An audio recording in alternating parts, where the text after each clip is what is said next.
So আমার কাছে head আছে এবং টেল আছে, যে জিতবেন তিনি প্রেডিকশন দেবেন, আমরা ধরে নেব সেই দলই আজকে। ভাগ্য আমার খুবই খারাপ, ফসল নিশ্চিত দিচ্ছে। লেটস সি আজকে আমরা ভাগ্য বদল হতে পারে। হেড কে নেবেন? আমি আজকে আপনি কোন টিমের পক্ষে কথা বলছেন আমরা একটু জেনে নেব তার আগে, কিন্তু আমরা দুজনের যে কোনো একজনের সিদ্ধান্ত নেব। সো আমরা we will have a toss with two of you. So আমার কাছে হেড আছে এবং টেল আছে, যে জিতবেন তিনি প্রেডিকশন দেবেন, আমরা ধরে নেব সেই দলই আজকে। ভাগ্য আমার খুবই খারাপ, ফসল নিশ্চিত দিচ্ছে।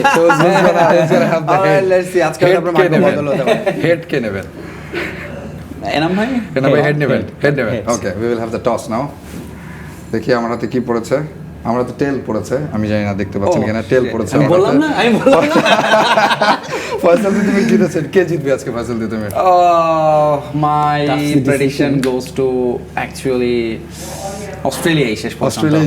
অস্ট্রেলিয়া জিতবে। এনাম ভাই disagree completely.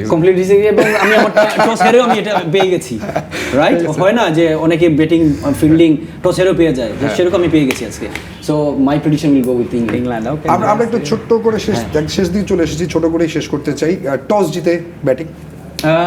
I think batting, because এই কারণে ব্যাটিং, যদি ইংল্যান্ড যদি ব্যাটিং করে, if they score 350 plus, they করে good chance to beat Australia. 350 আপনি আশা করছেন 350 হবে? এবং ফার্স্ট তুমি 350 হতেই পারে, কারণ আমরা যদি দেখি করাচিতে লাস্ট যে দুটো ম্যাচ হয়েছে, ট্রাই সিরিজ যেটা গেল মাত্র 3 দেশের, সেখানে 330 করেছে নিউজিল্যান্ড, এরপরে 300 প্লাস চেজ করে জিতেছে। সো খুবই ব্যাটিং ফ্রেন্ডলি উইকেট, এবং রান হতে পারে দু দলে, পাওয়ার হিটার রয়েছে ভালো, এবং সবচেয়ে বড় কথা তরুণ অনেক প্লেয়ার রয়েছেন যারা নিজেদেরকে বড় মঞ্চে প্রমাণ করতে চান। রাইট, এবং যেহেতু ব্যাটিং ফ্রেন্ডলি উইকেট, আমি একটু ডিসএগ্রি করছি এখানেও এনাম ভাইয়ের সাথে, যে প্রবাবলি টস জিতে আগে ফিল্ডিং নিতে চাইবে দল, কারণ লাহোরে কিছুদিন আগে বৃষ্টি হয়েছে, ওয়েদারটা একটু অতটা ড্রাই না করাচির মতো, এই কারণে শুরুতে পেসারদের সুবিধাটা নিতে চাইবে। ডিউ ফ্যাক্টরে কোনো ইস্যু নেই আসলে এখানে, এই সময়টা সেখানে ডিউ খুব একটা হয় না। সো প্রবাবলি চাইবে যে আসলে হয়তো বা চেস করতে, কারণ চেস করাটা এখানে বেশ easier.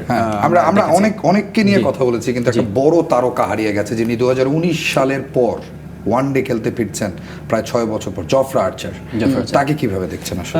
I followed England cricket, মানে লাস্ট 4-5 বছর তো ফলো করছি, বাট জফরা আর্চারের আগের যে পেসটা, সেরকম পেসে কিন্তু এখন আসতে পারিনি। থ্রেড ফ্যাক্টরটা এখন অনেক কমে গেছে।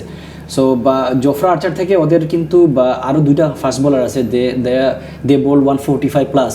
আমার কাছে মনে হয় যে ওর প্রেশারটা কম কিন্তু জফরা আর্চারের। সো আমার কাছে মনে হয় যে জফরা আর্চার থেকে focus on more on Brandon Clarkes, আপনি বলেন তাকে বেশি ফিটিং মনে হবে।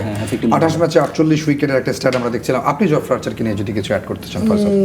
আমি তো এক্সাইটেড, ওকে বোলিং এ দেখতে আসে, ও রান আপে দাঁড়াবে, বল করবে, খুব স্মুথ রান আপে আসে, বল করে, এবং এসেও যখন ছড়ে স্কিডি, মানে এত পেস কিপার, এবং তার ওই বিখ্যাত আমরা অ্যাশেজেও দেখেছিলাম যে কিপার মিস করলো, ব্যাটসম্যান মিস করলো, বল বাউন্ডারি হয়ে যাচ্ছে, বেশ কবার করেছে। সো জফরা আর্চার ওই বোলিং দেখাতে, এবং এখনকার যুগে আপনি দেখেন, আমরা এরকম পেসার দিনের কথা বলি, সবার আগে নাহিদ রানের কথা মাথায় আসে, 150 প্লাস বল করে।